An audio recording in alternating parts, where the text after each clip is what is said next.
Hello students, welcome to my class narration zone. तो आज का हमारा टॉपिक है क्लास 10th इंग्लिश का chapter long walk to freedom by Nelson Mandela. ये इनकी ऑटोबायोग्राफी से लिया गया है। इस क्लास का पार्ट 2 है। पार्ट 1 में हमने पढ़ा कि नेल्सन मंडेला जी बताते हैं कि साउथ अफ्रीका में उनकी इनॉग्रेशन सेरेमनी हो रही है, जहाँ पर पहली बार डेमोक्रेटिक इलेक्शन हो रहा है और नेल्सन मंडेला जी एक नए नेशन के फर्स्ट ब्लैक प्रेसिडेंट बनने जा रहे हैं। जो आज तक साउथ अफ्रीका में अपार्थाइड रंग भेद की जो भावना चल रही थी वो अब ख़त्म हो गई है और जो नया नेशन है उनके वो प्रेसिडेंट बनने जा रहे हैं। उस सेरेमनी में वो स्पीच दे रहे हैं। तो आइए शुरू करते हैं कि उन्होंने क्या बताया। अब वो बताते हैं कि यहाँ जो रंग भेद को लेकर जो संघर्ष हुआ उसमें मैंने अपने साथियों के साहस को देखा, कैसे पुरुष और स्त्रियां एक नई विचार के लिए अपने प्राण निछावर कर रहे थे। वीर वही थे जिन्होंने उस पर विजय पाली।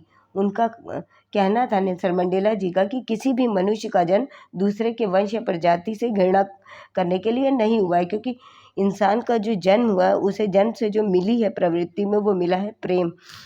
इंसान बचपन से ही प्रेम करना जानता है और घृणा उसे सिखाई जाती है। आगे वो बताते हैं कि जेल में जब उन लोगों पर यातनाएं होती थी तो उन यातनाओं से भी वो आगे बढ़ने की प्रेरणा लेते थे। आगे बताते हैं कि इंसान के 2 रिश्तों के प्रति उत्तरदायित्व होते हैं। पहला उसका परिवार और रिश्तेदार और दूसरा उसका समुदाय और वहाँ के लोग होते हैं। मगर हर इंसान अपनी क्षमता के अनुसार इसको निभाने के योग्य होता है।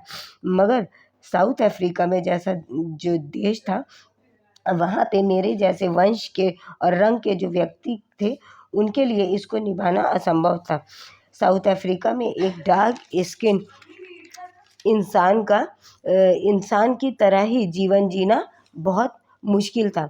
वहाँ अगर कोई इंसान अपने लोगों के प्रति कर्तव्य को निभाता तो उसे उसकी परिवार से, फैमिली से अलग कर दिया जाता था और फैमिली के प्रति जो उसका कर्तव्य था उसे नहीं निभाने दिया जाता था।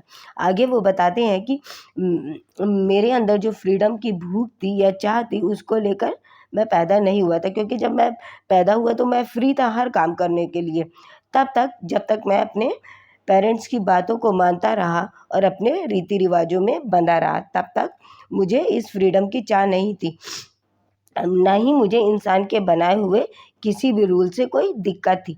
मगर जब मैंने एक युवा के रूप में ये जाना कि जो मेरी स्वतंत्रता है वो सिर्फ एक दिखावा है और उसे मुझसे पहले ही छीना जा चुका है, तब मुझे इस फ्रीडम की चाह महसूस हुई।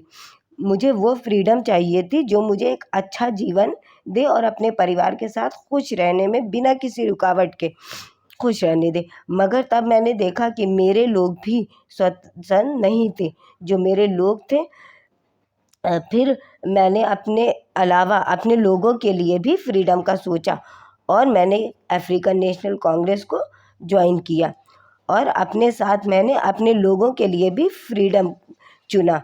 और इसी के साथ जो है मैं आज यहाँ इस मंच पे पहुँचा हूँ और प्रेसिडेंट बनने की शपथ ले रहा हूँ। और यहीं पर ये चैप्टर एंड होता है। अब हम मिलेंगे एक नई क्लास में एक नए चैप्टर के साथ। Thanks for watching.